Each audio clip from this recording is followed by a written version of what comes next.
My self Jitendra.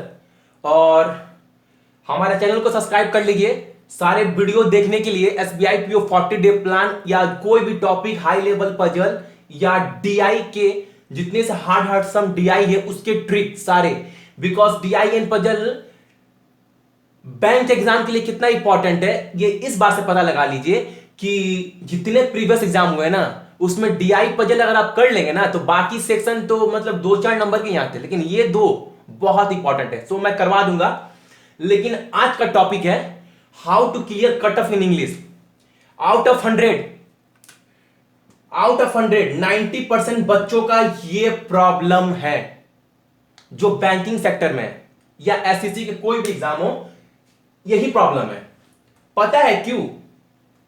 जो बच्चे मेहनत कर रहे हैं ना, जो बच्चे इस फील्ड में मेहनत कर रहे हैं वो रीजनिंग एंड मैथ में इतने नंबर उठा लेते हैं ना कि उनको इंग्लिश सेक्शन को देखने का जरूरत ही नहीं है। लेकिन वो इंग्लिश में ना सेक्शनल कट ऑफ क्लियर ना करने की वजह से वो पीछे रह जाते हैं। मतलब पता है बैंक में सारे सेक्शन को कट ऑफ क्लियर करना बहुत जरूरी है, ये तो पता ही होगा।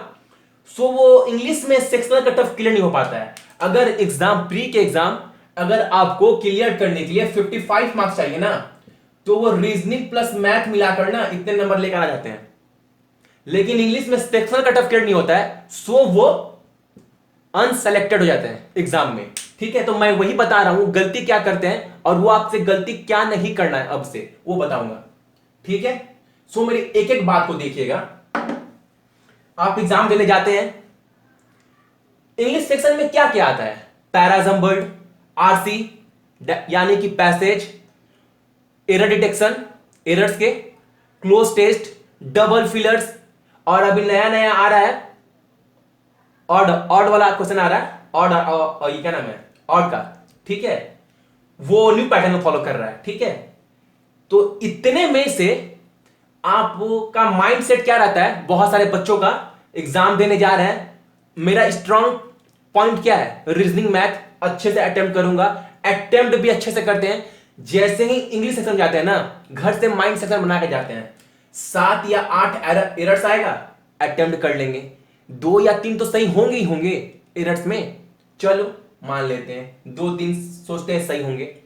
पैसेज पढ़ते नहीं है, डरते हैं कि पैसेज में क्या करूं, जाते हैं सिनोनिम्स एंटोनिम्स थोड़ा पढ़ते हैं, जो मन आता है मार के आ जाते हैं, 3-4 नंबर पैसेज में अटेम्प्ट कर लेते हैं।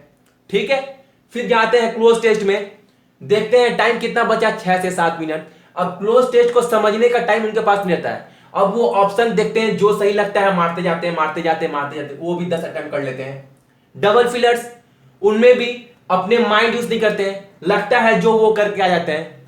ओवरऑल उन्हें डर रहता है, हर डर एग्जाम में, एग्जाम पर एक ही प्रॉब्लम होता है कि इंग्लिश में सेक्शनल कट ऑफ क्लियर नहीं हो रहा है। सो इंग्लिश का नंबर ऑफ अटेम्प्ट हमको ज्यादा करके आना है, तो वो आउट ऑफ 30 20 प्लस या 25 करके आते हैं एग्जाम में। उन्हें उम्मीद रहता है चलो इतना अटेम्प्ट कर लिए हैं तो कम से कम 6 या 7 मार्क्स तो आ ही जाएंगे, का सही हो जाएंगे तो मेरा number sectional cut off clear हो जाएगा और मेरा नाम प्री के में आ जाएगा और मैं मेंस के लिए क्वालिफाई कर जाऊंगा। वो ये सोचते हैं।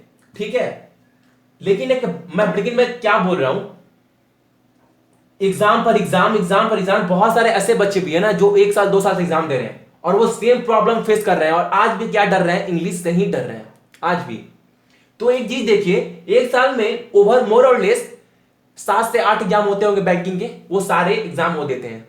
जैसे SBI PO क्लर्क 2 तो यही हो गया, और IBPS का 2 हो गया, 4। फिर इंश्योरेंस सेक्टर से 1 या 2 एग्जाम तो होते ही है साल में। NIA का ले लीजिए, NICL का ले लीजिए, LIC का ले लीजिए।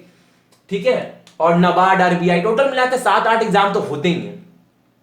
1 साल में 7-8 एग्जाम में देख रहे हैं सेम प्रॉब्लम फेस कर रहे हैं, फिर भी वो वही माइंडसेट किए लेके जा रहे हैं। क्यों? चेंज कीजिए ना। मैं तो बार बार बोल रहा हूं एक चीज, देखिए क्या करना है आपको।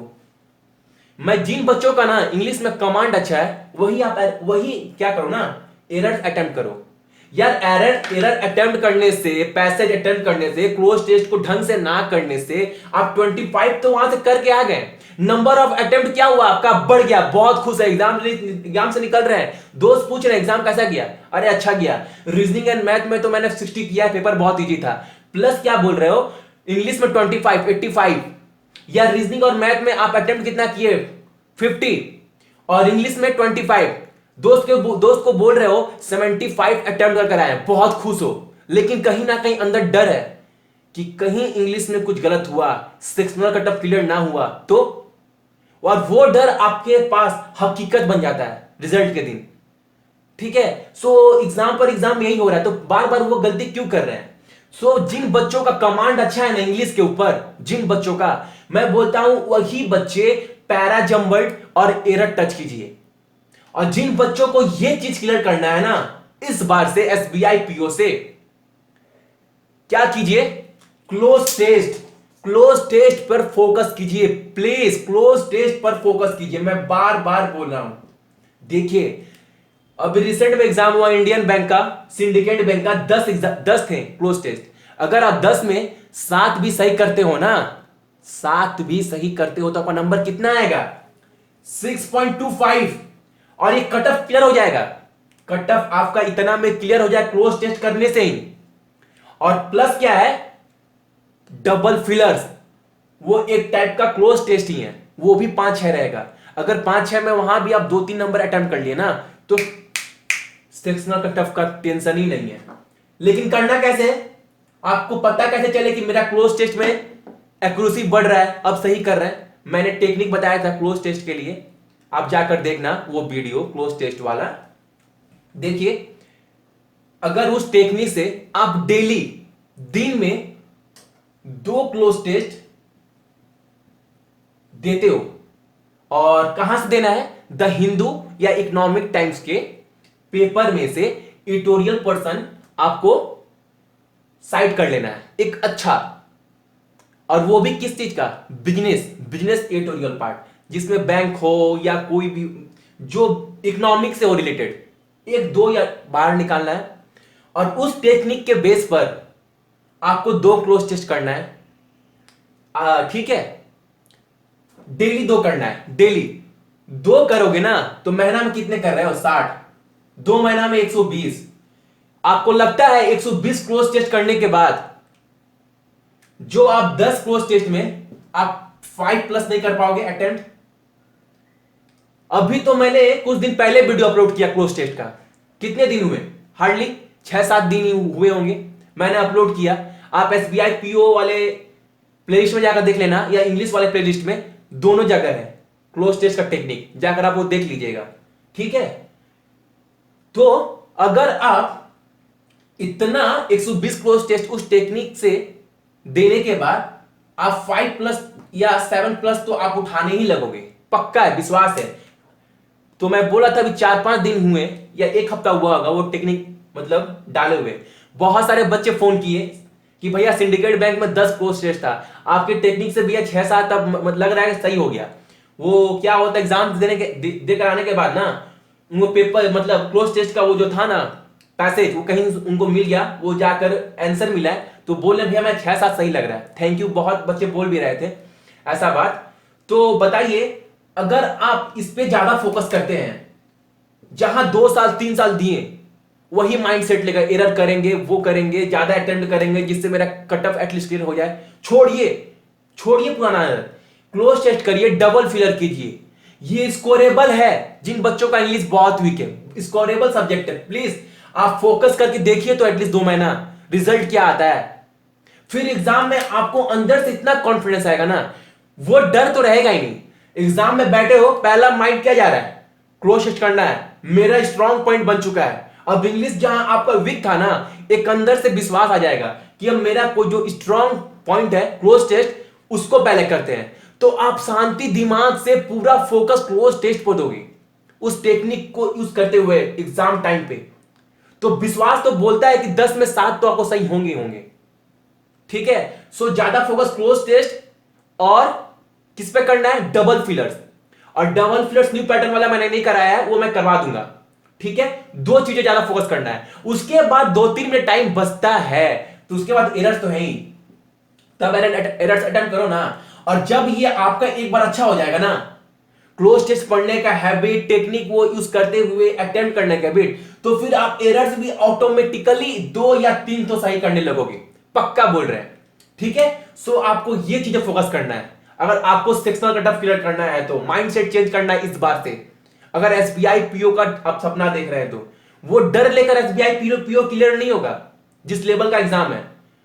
सो जो आपका वीक पॉइंट है उसमें से, उसी सेक्शन में से एक पॉइंट ऐसा चुनिए जो आप उस पॉइंट को आप स्ट्रॉन्ग पॉइंट बनाइए। और वो टॉपिक कौन सा है? Cloze test. ये है, मैंने टेक्निक तो बता ही दिया हूं, ये सेक्शन है।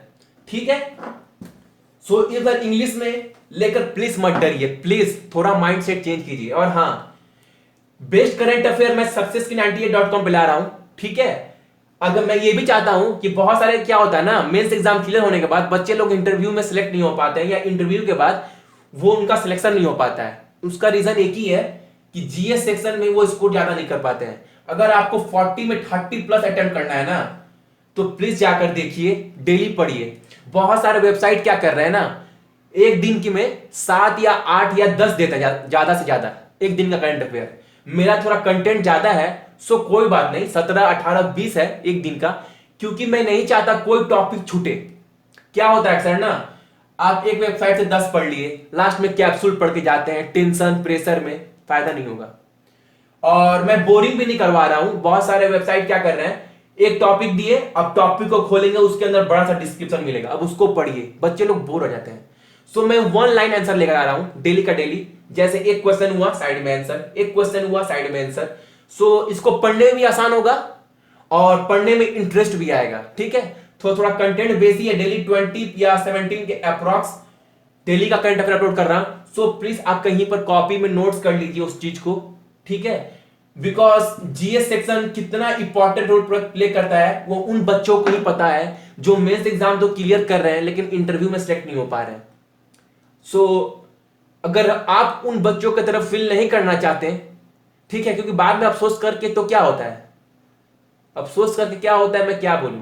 सो अफसोस नहीं करना है। ठीक है, सो इस बार अच्छे से करना है आप लोगों को।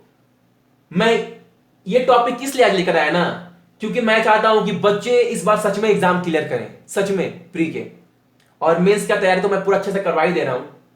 ठीक है, सो प्लीज 17 मई को रिजल्ट आने वाला है एग्जाम के बाद एसबीआई पीओ का। मैं चाहता हूं उस दिन बच्चे बहुत सारे फोन करें, जिस तरह ही फोन कर रहे हैं, भैया मेरा एग्जाम निकल गया। ठीक है, सो आज के लिए थैंक यू। और हाँ, मैं बोल चुका हूं टॉप डे 8 में मेरा स्ट्रैटेजी का वीडियो आने वाला है ट्रिक के साथ, जो आप एक बार पढ़ लोगे ना, एसबीआई पीओ क्या, आईपीएस पीओ, आईपीएस क्लर्क, सारे एग्जाम क्लियर हो गया, फिर दोबारा वो स्ट्रैटेजी के पढ़ने की जरूरत नहीं है आपको। ठीक है, सो थैंक यू।